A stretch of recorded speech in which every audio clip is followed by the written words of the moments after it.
Hello, everyone, and welcome to the NSP Sports podcast, a podcast for the fans by the fans. I'm your host, Scott Bell. Alongside me is Pat McGowan and Nick Federico, and today we're going to talk about NBA free agency. Guys, how you doing, and thanks for coming on. No problem. It's a good opportunity to do this show today, and let's ready to talk some sports.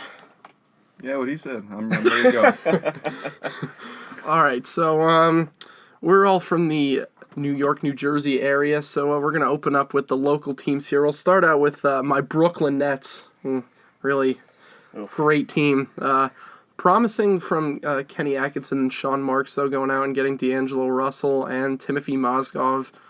Sad to see Brook go, but, they're really trying to build this thing for the future, and the guy out of Texas, the center, he's gonna hopefully bring a promising prospect for the Nets, the big man that they desperately need. And yeah, we'll move on to the New York Knickerbockers, as Steve Summers on WFAN likes to call them. Nick, your hometown team, and shout out to our friend Mike Day. He's also a diehard Knicks fan. Yep, KP for life, baby.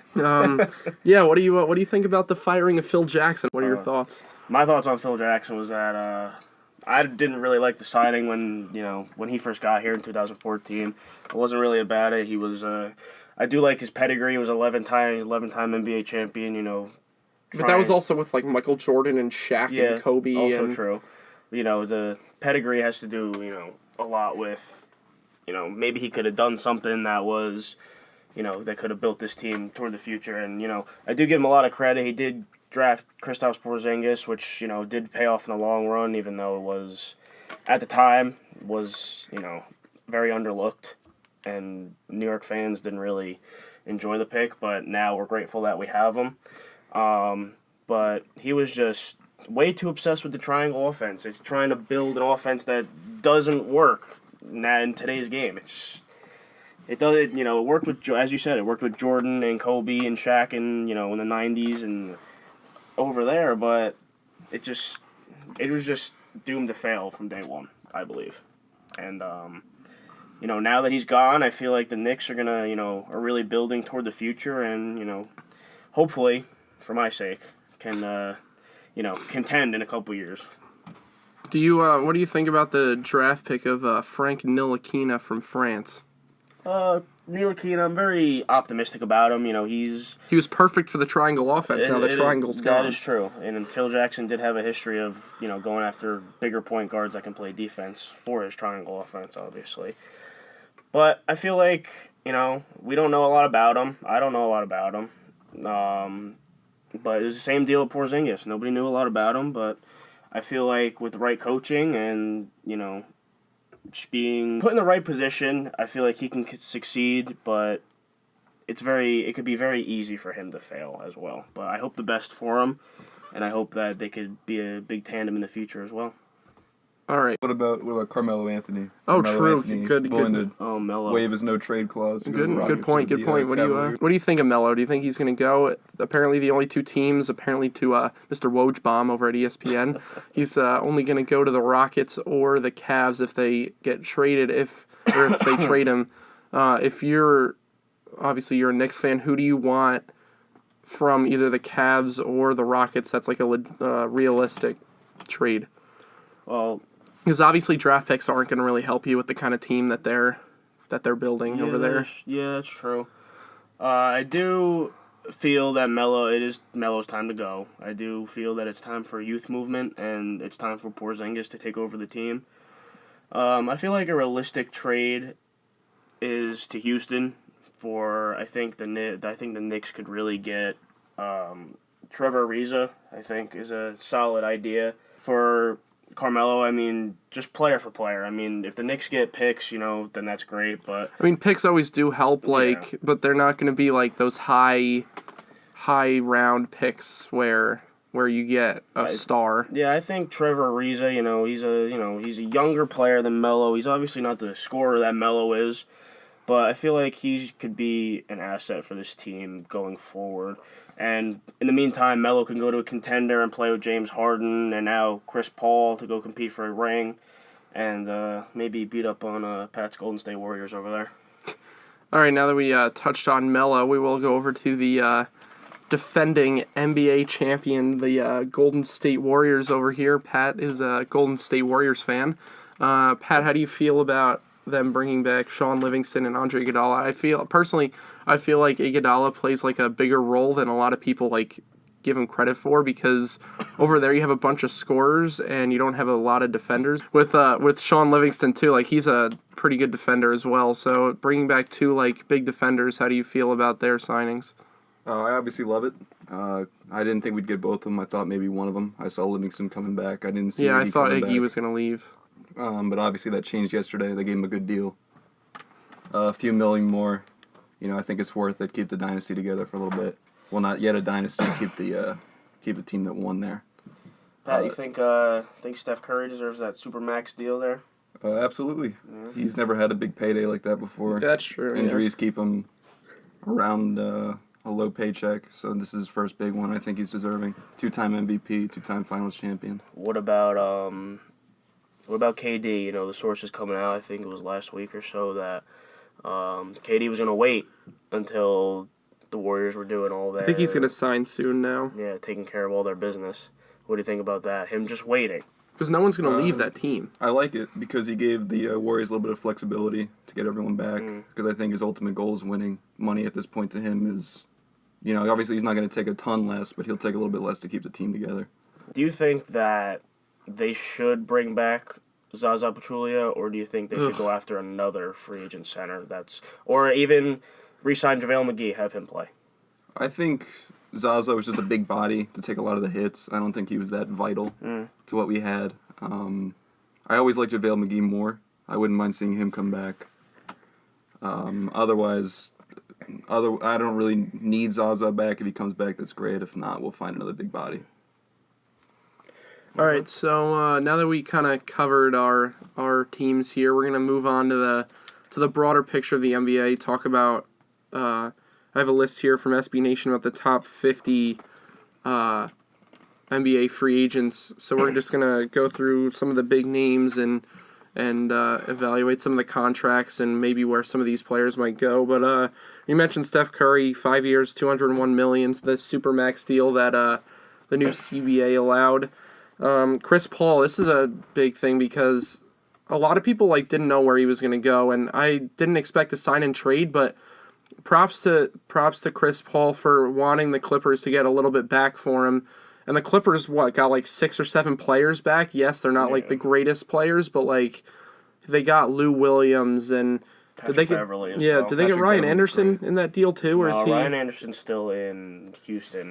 No, they got I Beverly. did hear though, going back to the Knicks for a second and Melo, I did hear that Houston did talk to the Knicks about at one point before the reports came out that Melo was going to waive his no trade clause, that the Knicks were making an offer for Ryan Anderson for Melo straight up, which Yeah. I don't really like that deal. I don't think that's great. So the big picture trade for Chris Paul was Lou Williams, Patrick Beverly, Sam Decker, and a 2018 first round pick from the Rockets, which is going to most likely be. It's not going to be a lottery pick. No, it's going to be. I think it'll be in the middle. It could be like a Western Conference Finals kind of pick, something like that. Yeah. So I think that's a good move for the Rockets. I don't know how it's going to work with James Harden and Chris Paul there because I think those two will be fighting to get touches. Yeah, Harden likes to play on the ball a lot, and Chris Paul isn't a player that can play off the ball. So he has to be the main point there, and then it should be interesting to see how James Harden plays at the 2 if he can play off the ball. He had an MVP year at the 1. Now they're moving him back to the 2. It'll be interesting to see how he does there. It'll be interesting to see because finally now James Harden will have another elite player to be with, and it being a point guard, I think it'll help his game. Obviously, Chris Paul, I don't think will be the same player he was with the Clippers because basically, besides Blake Griffin and DeAndre Jordan, he was basically the heart and soul of that team, and the reason why they were so successful because before Chris Paul even went to the Clippers, this team was just not good, abysmal, not good. Yeah. I did mention before we're going to go by position, then we're starting with point guards. But Kyle Lowry, this is one that, I don't know, there was reports coming out that he was going to leave. But on Twitter, he said that don't believe everything you hear and stuff like that. So I think he was kind of set on returning to Toronto for most of his free agency. I mean, he still has DeRozan there, and they re-signed Serge too. So, I don't know. Let's be honest, any team that's not the Cavs, the Warriors, or the Rockets, it's going to take a major upset to really beat them and move you on. also have to think about Oklahoma City now with Paul George. That's true. That's true. I mean, I think just having those two guys are going to be real contenders right now. Yeah. Definitely going to do better than they did last year. You know, they didn't do that bad last year, 6th seed. Mm-hmm. Not terrible. I think they can get a 4th this season. Significant step up from last year. Yeah. George Hill's still not signed. Drew Holiday returned to the Pelicans for 5 years, $125 million. I mean, there wasn't really a lot of buzz around him. I think people he signed really early in free agency, so I think most people expected him to go back to the Pelicans. Jeff Teague going to the Timberwolves. Let's talk about the Timberwolves for a couple minutes here. Okay. Timberwolves getting Jimmy Butler. That team is going to be scary. They just traded Ricky Rubio, but they get Jeff Teague back in return. Mm-hmm. You have Jeff Teague at the 1. You have Wiggins or Jimmy Butler at the 2, 3. And then you have Karl Anthony Towns at the 5. Then you have Gorgie Zhang at the 4. The 4 is the only position there that's not like, wow, yeah. That team could be actually really scary. I definitely think having both Jimmy Butler and Andrew Wiggins on the floor at the same time is really going to be something else for Minnesota. I think Karl Anthony Towns will flourish as well because even though Ricky Rubio's not there anymore, he was a very elite passer in his time. I think Jeff Teague will do all right. I think he's a second-tier point guard in my opinion. He's not obviously up there with Steph Curry and Chris Paul but he's a solid point guard. I mean, he's always been a second-tier guy even when he was with Atlanta and then in Indiana as well. Yeah, what do you think? You said the Thunder at the 4, so do you have like Warriors, Rockets, Spurs, and then Thunder, or?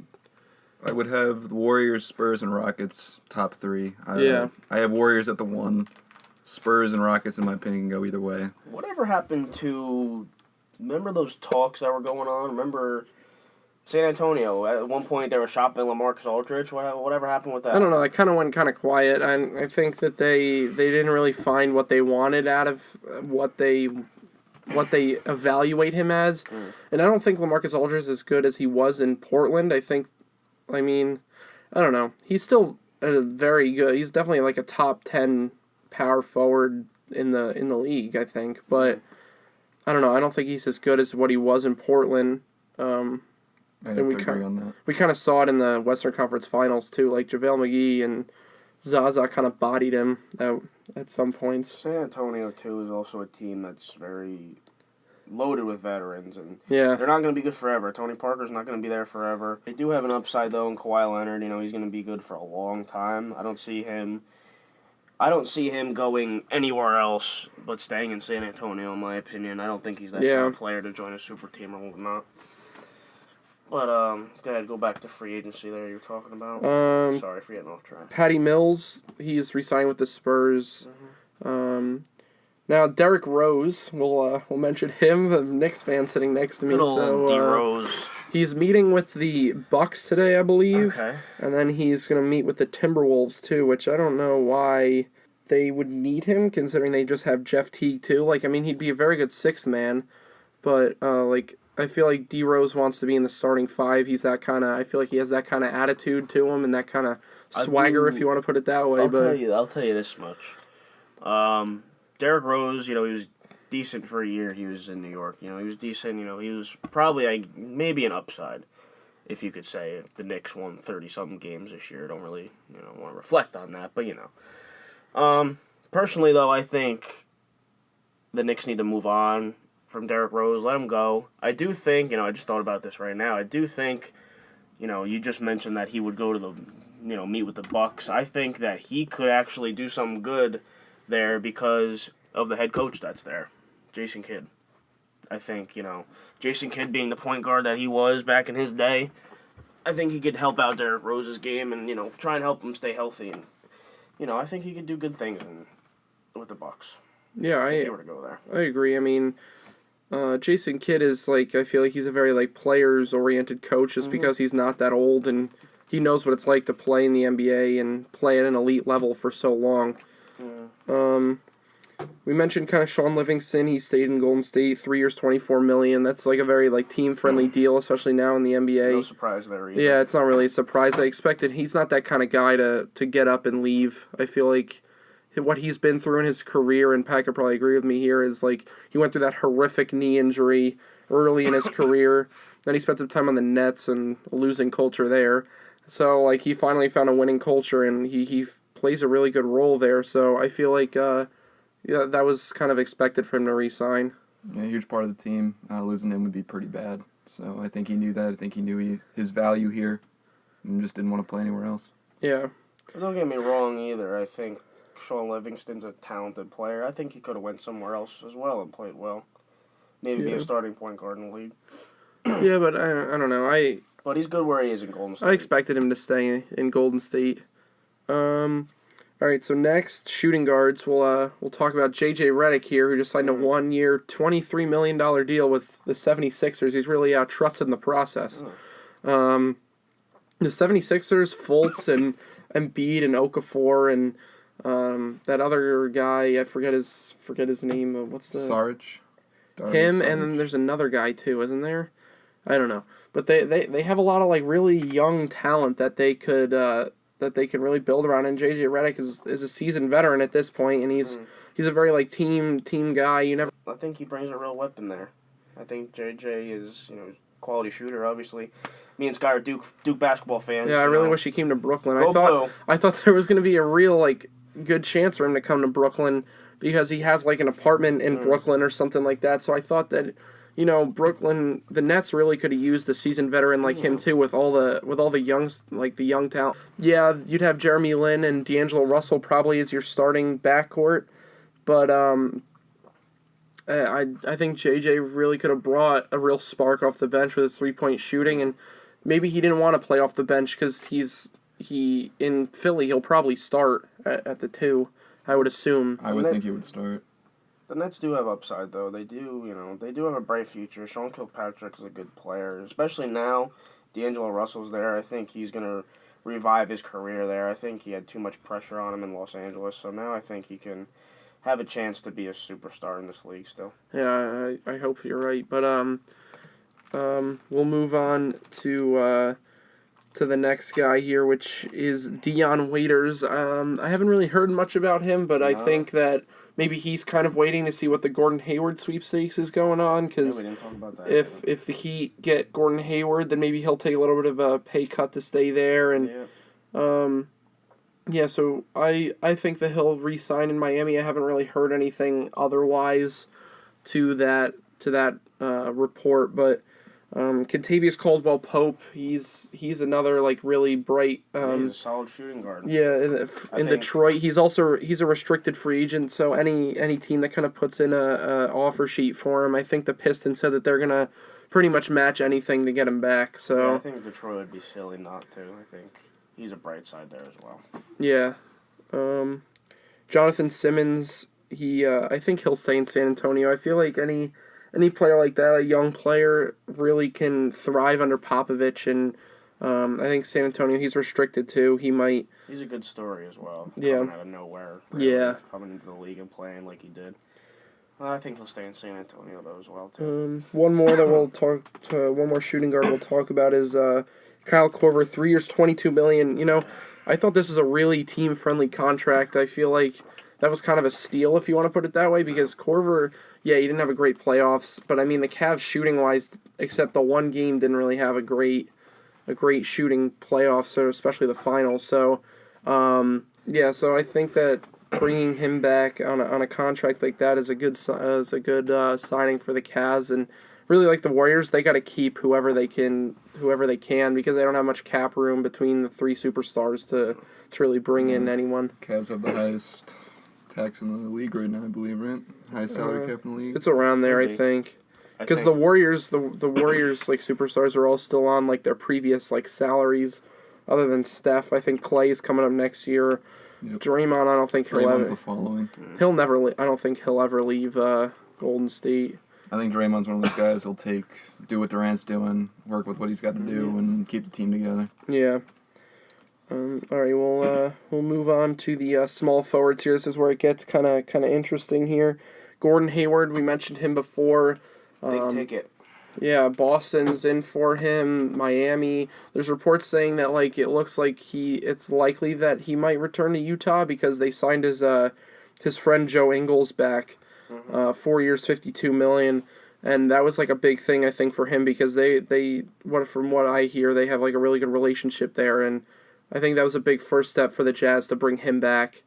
So I think that Hayward, it's either going to be Miami or Utah that he signs in. I feel like Boston, I feel like Danny Ainge is kind of scared to pull the trigger on some of these things. They miss out on Paul George. Yeah, they have so many picks, and I feel like he just needs to pull the trigger on a big ticket guy. They didn't get Jimmy Butler either, and I agree. These East teams don't want to trade Blake their Griffin as superstar. well. Yeah, they don't want to trade their superstar to another Eastern Conference team, and But Boston's a team that, you're right, is one player away really from even contending with the Cavs at this point.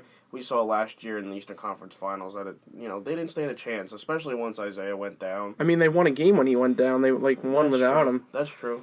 Avery Bradley got a little lucky in my opinion. Got a little lucky with that shot. But, Yeah. I think they were a Paul George away from competing in that series. That team would be scary with Paul George. Personally, I think, you bring Paul George into Boston, I think that's a major upgrade from Jay Crowder.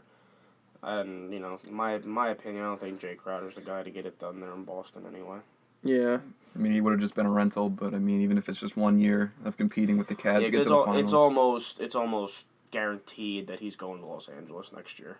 At this point. I mean, you never know. If he makes noise with Westbrook and OKC, and apparently they were going to push really hard for Hayward, but that kind of, after they traded for Paul George, that was the big report, but that kind of went kind of fizzled out a little bit. I think they're really pushing for Rudy Gay, which would be a quality signing for them too. From what I heard, Rudy Gay wanted to sign the other day, but they didn't have the financial ability. They got to make cap room a little bit. They got to figure out how to do it. Well, they also want to bring back Roberson, which I don't really like Roberson as a player. I think he's kind of, I won't say useless, but he's not very good in today's NBA because he can't make a shot. Yeah, it's good to have defensive specialists. So you have guys like Patrick Beverley, but Patrick Beverley, he can make a three. He can make a shot occasionally. Andre Roberson, he can't. It's very Roberson streaky. can't even shoot a free throw. Yeah, he can't shoot a free throw, and for a guy that plays his position, you got to be able to score occasionally. Rudy Gay, Otto Porter. We'll mention Otto Porter. He's meeting with the Nets today. I know the Kings put in an offer sheet for him yesterday. I think it was a max contract, 4 years, 100 and something million. So, but he's also restricted. So the Wizards have the option to. I think the Wizards will most likely bring him back, no matter what offer sheet he signs. So, I believe Otto Porter can be, wherever he goes, I think he's that kind of player that's going to contribute. I think, he's had his time in Washington. If you say you were to go to Brooklyn, obviously you'd be happy about that because he's a quality shooter. Yeah, he's a good player. And the Nets are in, as Kenny Atkinson put it the other day, they're in talent acquire mode. So, talent acquisition. It's called a rebuild, Kenny Atkinson. Yeah. Just embrace it, dude. Yeah. Well, I mean, they're getting there. They're not getting there, but they're improving. I think the trade of D'Angelo really helped them. Timothy Mozgov, I feel like he has a bad light just because of his contract, but he's a solid player. We could go all the way back to a couple years ago when they first were the Brooklyn Nets, made a splash deal with the Celtics. But we won't get back into that because, still a bad taste in Scott's mouth. So yeah. Let's not get into that. I just got an update that the Lakers and George Hill are discussing a 1-year deal, and that's from Mr. Woj over there. That I don't get. I mean, actually, I guess it wouldn't be that bad, but I think Lonzo has to start for that team. Yeah, I mean... second overall pick, Lonzo's got to start that team. LeVar will not have anything to say about that if Lonzo's not starting. That would be... You'd see LeVar Ball on that court be like, "Where's my son? My son, big baller brand, big baller brand." Shut up with your big baller brand. I would think Lonzo would start, given what Magic Johnson's been saying about him. Lonzo's a great player. Lonzo's quality player. I actually think, should have been taken first overall. I don't know what Markelle Fultz is. Yeah, I mean, he went to Washington, and they didn't make the NCAA tournament, so... That's the second year in a row that... The number 1 overall pick didn't make the NCAA tournament, and people talk about like, oh, the losing culture is joining another losing culture, but I mean, we have to see what they are in the NBA. Ben Simmons didn't play last year, so we don't know what he's going to be. We talked about Roberson a little. Ingles, we talked about. Let's talk about Bojan Bogdanovic. Oh, your guy. Yeah, the Nets traded him to the Wizards last year for the draft pick. Okay. He's a free agent? He's restricted, so the Wizards have an option to bring him back. If you had a chance, would you want him back? I don't know. He was all right. I mean, I wouldn't be like, oh yeah, like he's gonna be amazing. But like, I mean, if they brought him back, like it'd be all right. I wouldn't feel bad either way. All right, we'll go with Pat's favorite player now. We're going to power forwards. We'll talk about KD 35 over there in Golden State. I mean, we kind of mentioned it before, but he hasn't signed yet. But there's no way he's leaving. I don't think there's a doubt that he's gonna leave. I think this year he's gonna do another 1+1 to make room for a longer extension the following season. I feel like he's going to do what LeBron did a couple of years ago with Cleveland and just like sign 1-year deals with options, like with player options, and yeah, like what Pat Don't said. sign no trade clause, kids. We know that. We know that very well. Yeah, and Carmelo Anthony, everyone. Blake Griffin. This is one that shocked me. I didn't think he was going to go back to Los Angeles, especially after they lost Chris Paul. I mean, they didn't lose Chris Paul at this point yet. I think at this point the Clippers are, even though they still have Blake Griffin, DeAndre Jordan. Yeah, I feel like they're in trouble. Time for them. Yeah, I mean they have DeAndre who isn't a center in this like day and age NBA. He can't shoot a free throw. He can't score from 5 feet outside of the basket, and I don't know. I just don't think that he's definitely a quality player. Don't get me wrong, but I don't think that you can build around DeAndre. And I mean Blake Griffin, he's hurt every other month, so he's not going to play until like December, I'm pretty sure. So they don't have Chris Paul. I mean they got Lou Williams and Sam Decker and Patrick Beverly there, but I don't really see them. I feel like the Lakers are going to take over Los Angeles again very soon, especially if they get Paul George. Oh, absolutely. I think the Lakers are destined for glory again because Magic Johnson's running that team over there. Yeah, I agree on that 100%. All right, Paul Millsap, 3 years, $90 million with the Nuggets. I mean, there's another Western Conference team. The Western Conference is just unbelievably strong, and watch out for the Denver Nuggets. I mean, they got a lot of young talent. I mean, they could lose Gallinari though. That's true, but I think their center, Nikola Jokic, I think he's really good. I like him. He's going to be a guy that's going to be a star if developed properly. I think Jamal Murray as well is a good, solid shooting guard for them. I just think, ever since that trade that changed my life forever, getting Melo to the Knicks, I know. It's feel like the Nuggets have been in rebuild mode ever since, but, they're close now because, Paul Millsap's going to bring a veteran leadership there and, maybe bring a new culture to Denver over there. All right, we'll touch on Serge Ibaka. He re-signs with the Raptors for 3 years, $65 million. Serge is a good player. I like him. I think he brings an offensive versatility. He can spread the floor. Defensively, he's also pretty good. So He still shoot threes. I mean, I like the acquisition of him. I liked the acquisition of him when they brought him there earlier in the season. Or was that earlier in the season, or did they? Yeah, they traded him at the trade deadline from the Magic. Yes. So, yeah, I like that. I like that sign for the Raptors. Raptors are another team that were supposed to contend this year and really just fell off the face. I mean, Lowry had injury issues. True. DeMar DeRozan, he was non-existent in the playoffs. Which is not good for Toronto. He's their star player. Yeah. He's been their star player forever. Yeah. People really forget sometimes about DeMar DeRozan, how good he is. But he's another guy that he's not at that level yet where he can carry a whole team on his back. Yeah, no. Danilo Gallinari, another one of my old favorites for the pre-Melo years. Do you think the Knicks will ever bring him back? I would love that. I don't think they would. I would love that. You never really hear them, like, tied to... If I could, at this point right now, ask me a couple years ago, I would never do this in a million years, but give me Danilo Gallinari and give Melo back to Denver. Really? Sure, why not? The Knicks are in rebuild. They need to get rid of him somewhere or another. I'm not one of those Melo haters who absolutely hate the guy now because, the ball always stops with him, but, you know, I always have a special place in my heart for Carmelo Anthony, but it's just time, you know. It's, you know, I want this to be Kristaps' team, and that's just the way it has to be. And, you know, with Phil Jackson being gone, I think the culture can change now, hopefully for my sake, after all. Taj Gibson, he signed for the T-Wolves too, with 2-year, $28 million. Where was he before? The Thunder. Thunder. Yeah, I mean, maybe Thibodeau can bring back old Taj Gibson. I mean, he was never a bad player. He hasn't really lost a step, but I mean, Thibodeau brought out the best in that Chicago Bulls years, and maybe they can kind of. I mean, I mentioned before Gorgie Zhang that they're missing a 4, but Taj Gibson can really slide in there and really become that 4, and Gorgie Zhang can come off the bench and give an older Taj a little bit of a break here and there, and he's a solid option off the bench. Centers really aren't like that big. Nerlens Noel, he's restricted. The Mavericks will probably bring him back. Yeah, I don't see why not.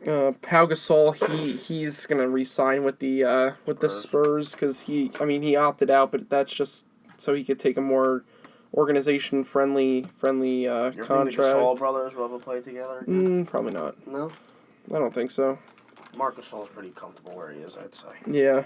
Kelly Olynyk, this is a big thing because who knows if Boston makes a move for like Gordon Hayward and what's gonna happen next? yeah, they won't have the money to re-sign him, and he had that huge game in the playoffs. All right, so that kind of wraps up the NBA free agency talk. That's kind of the big free agents that are going.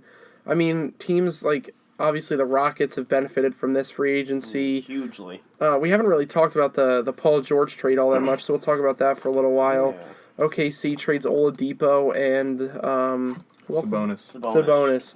Oladipo and Sabonis to the Pacers. Pacers. That's it. They trade Oladipo and Sabonis to the Pacers. Honestly, that was maybe the steal of the year. Oh yeah, absolutely. That trade was so one-sided. It was crazy. Yeah. Even though it may just be for a 1-year loan, you know, we'll see how it plays out in Oklahoma I mean, City. they technically saved money because Oladipo is making like $21 million and Paul George makes like 19.8 or something like that. Possible, but Oladipo's contract is really bad. Yeah, that was bad. But was that I guess it was. Was it his rookie contract? Because that couldn't be his rookie contract because they wouldn't pay him. I don't think they pay him $21 million out of his rookie contract. It was a high draft pick. I know, but I think he got an extension from Orlando maybe, and then they traded him to the Thunder. It should be interesting to see how Russ and Paul George play like with each other. I think it'll start out, you know. There's always a feeling out process when it comes to that. It was even like the Warriors this year. They didn't start out like obviously they won a lot of games, but like How many games did they win this year? Past 64? 64, I believe. Yeah, so I mean that's still a lot of wins, but they didn't really they started out slower because they had to feel out 4 superstars. And it took a little bit of time. Obviously, Russ, in my opinion, is not going to have the same season he had this prior year. Oh, yeah, I agree. With Paul George in the mix, you know, it's the same situation in Houston with Chris Paul and James Harden. That's going to take a long feeling out process. They got to get the touches, you know. Got to make everybody happy. Because obviously, if he's not going to be happy in Oklahoma City, he's going to the Lakers. Yeah. He's going. Paul George is going to the Lakers. There's always going to be a dispute who's taking the final shot. You know, that's going to be a problem. Exactly. And Russ is going to want to take him because it's his team. But, Paul Definitely George won't is average a triple-double every year. No, that's not going to happen again because he'd get the ball no matter what. Like, he called for it. His teammates would literally just throw him the ball. Now that we've wrapped up our NBA talk, now we're going to talk a little bit of NFL before we wrap up this show for the week. The NFL, I mean, me and Nick are Jets fans. Whoop-de-doo. If you go follow me on Twitter at ScottDB23, and Federico 523. You can see my pinned tweet is I honestly feel the Jets will go 0-16. If Christian Hackenberg, did I favor that tweet? I think I'll have to right now. Yeah, you probably did. But I honestly feel like the Jets are worse than the Browns. Easily. Absolutely. After that draft, I would tend to agree with you. Yeah, because the Browns always have incredible drafts, and they always manage to screw it up.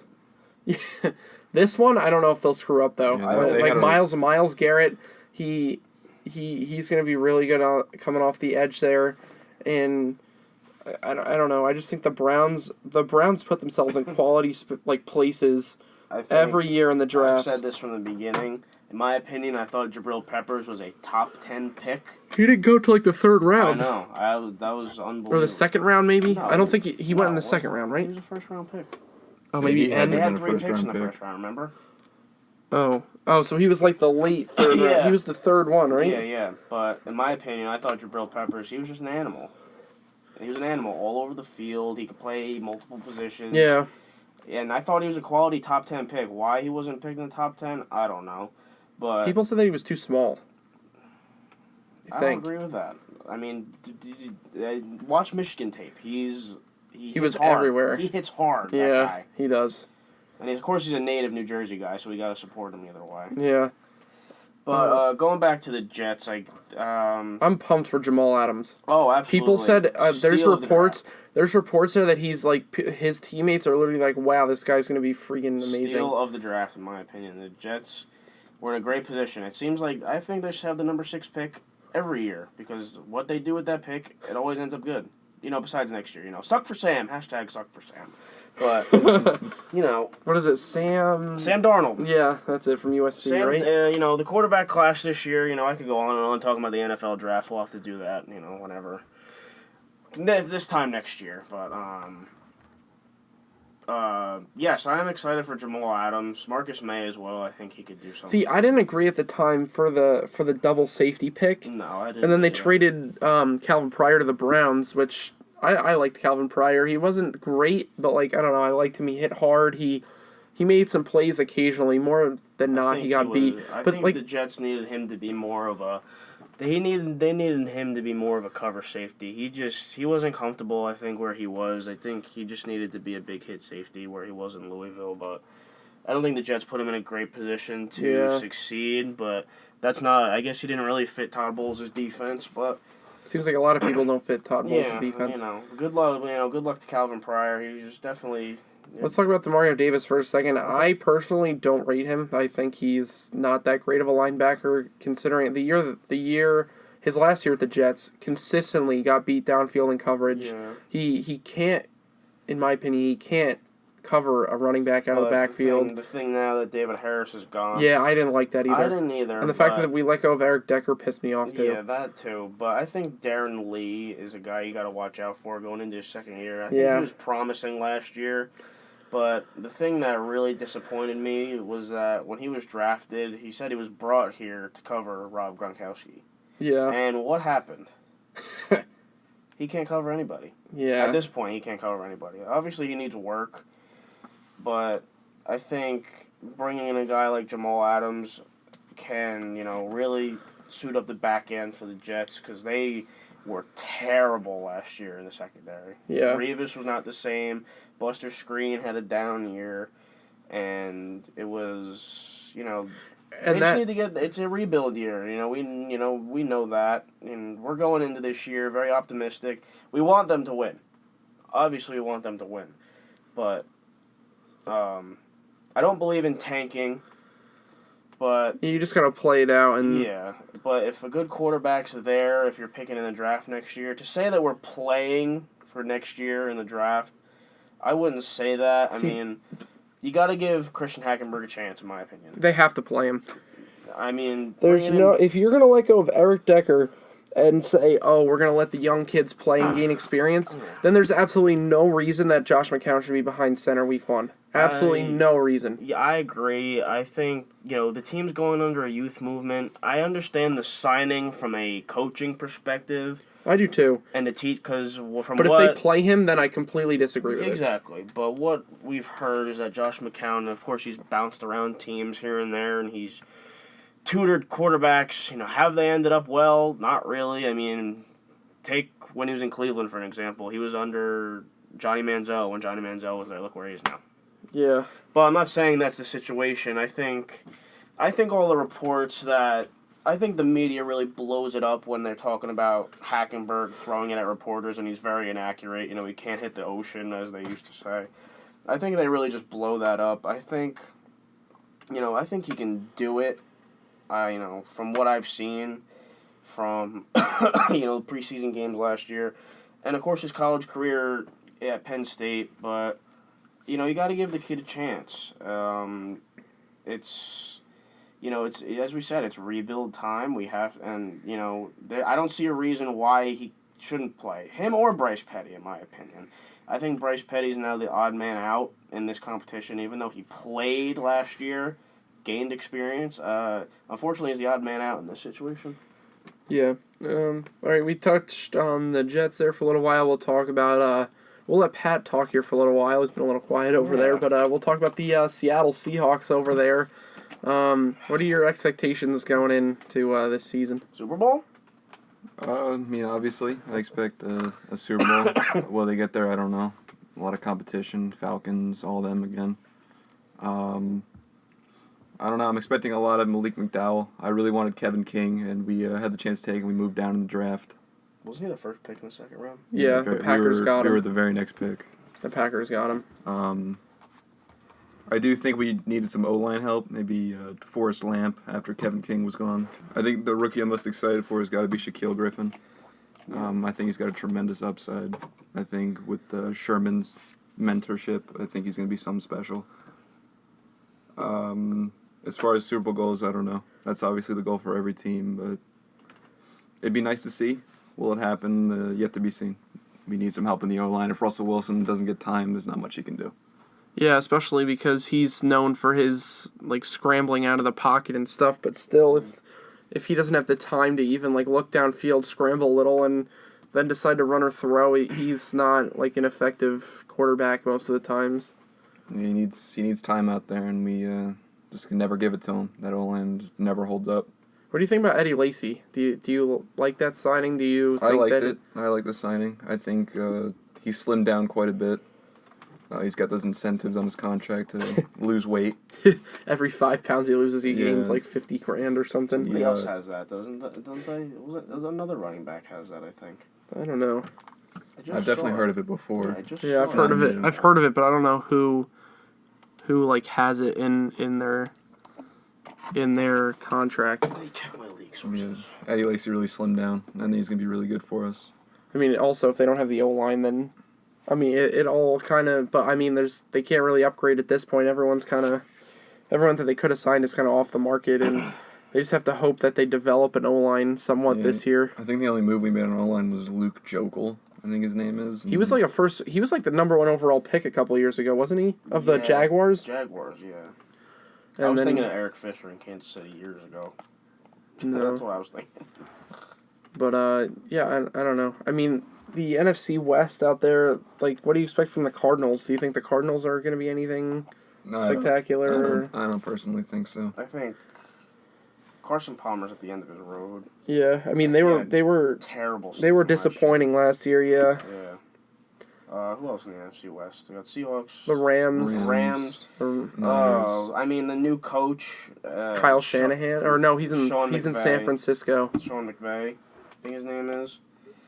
Youngest head coach in NFL history at 30 years old. Really? He's that young? Yep, 30 years old. Sheesh. Personally, last year I thought Jared Goff I don't think he was ready. Will he be ready this year? Who knows? I don't know. They do have a solid defense. Ogletree and Aaron Donald. And Laurinaitis. They're solid on defense. But it's all going to come down to the quarterback play. That's how you win in this league. You got to have a solid quarterback. You know that, Scott? Yeah. We know that. Sorry. Yeah, we know that. The Rams always give the Seahawks trouble. What about the 49ers? 49ers. Super Bowl bound. Just kidding. There's nothing there. Don't have anything to worry about with them. 49ers, man.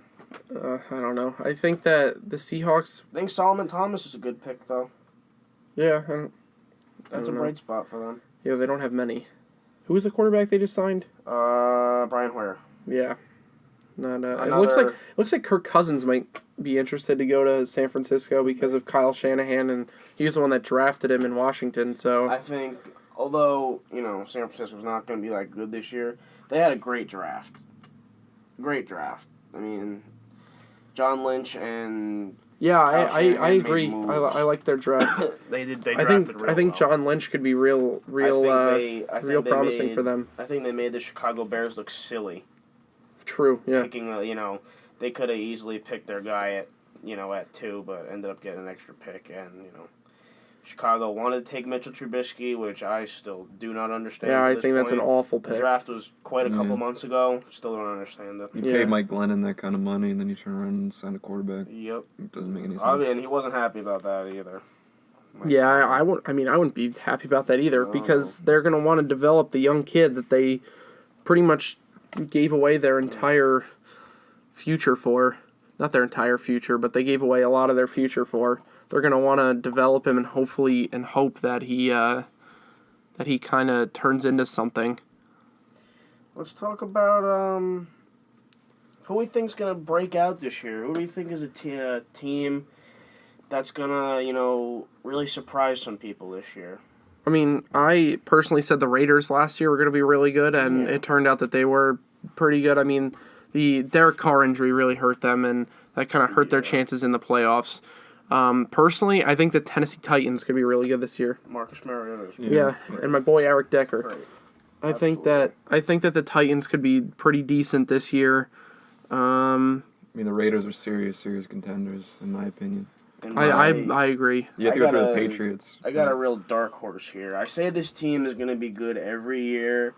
Past couple years, they disappointed me a little bit. But the Tampa Bay Buccaneers, They're always like with Jameis is and now developing Deshaun well. Jackson and Yeah. Mike Evans. This team, and they got a solid defense as well. They got it going for them. I think they can contend for a playoff spot this year, but we'll see what happens. It's all I mean that on how Jameis division is always a nightmare. absolutely with Drew Brees and the Saints in there, and you got Cam Newton in Carolina, and of course the reigning MVP Matt Ryan in Atlanta. It's tough division. It's one of the tougher divisions in football right now. But you say it's one of people always say, and I agree with you that it's always a really competitive division. But other than last year, teams always come out like 8-8, 7-9. That seems to be the trend of that division. See that, the New Orleans Saints, the last ranked defense in the NFL last year. Bad defense for many years. Yeah. And Drew Brees, obviously he's not going to be the quarterback there for much longer. He's probably going to retire in a couple years anyway.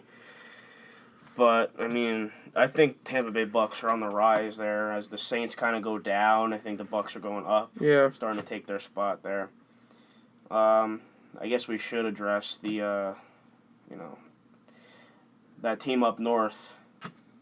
The defending Super Bowl champions up there. Ugh. Our friend Nikki's a big Patriot fan. Yeah. Unfortunately, I just New England, I got family that lives up in New England. I do. Big Patriot fans. My entire family. Always rub it in my face, Tom Brady, in my opinion, how could you not say he's the best? There's really not Even an as a argument. Jet fan, I don't know how you feel about it, Scott, but I don't think, I think he is second to Montana. Still, in my opinion. who Tom Brady? Tom Brady. I don't know. I think Brady's got more rings, yeah, I get it, but Montana never lost in a Super Bowl. And I just think he was the golden boy, he was the guy, he was that's the guy that Tom Brady looked up to. And Yeah. I don't think, I think statistically, yeah, Tom Brady's better. But I think as far as NFL history is going, I think Montana will always be number one. I mean, that's just my opinion. Got to make room for Peyton Manning, too. I'm a big Peyton Manning fan. Always was. It was down to Manning and Brady. I'd always go to Manning. But Tom Brady's really solidified his legacy here in New England. I personally think he's the best to do it. I've always thought that. Good 2 years now. I've been like he's just the best to do it after that Super Bowl comeback last year, which is I don't know. And I don't know what to say about it. as much as I hate to admit it, like Tom Brady, like Montana always had Jerry Rice True. outside, and Tom Brady never Seems like he's had got him. new receivers every year. Yeah, he does it with no one, and they don't always have a greatest run game, and he just kind of does it all by himself. So I think Tom Brady might be a little bit ahead of Montana. I mean, there's a ton of great quarterbacks that have played the game and have played the position, but I personally I think that Tom Brady's the best to do it, as much as I hate to admit it. And Me too, obviously. But yeah, I think that he's the best to do it. So I think that's going to be a good place to stop here for this week's episode. Thank you all for tuning in, and we'll be back here as much as possible. If there's big news or whatever, either one of us could always jump on and make a quick thing about it. And but most weeks it'll be the three of us kind of chiming in on whatever's happening in the sports world.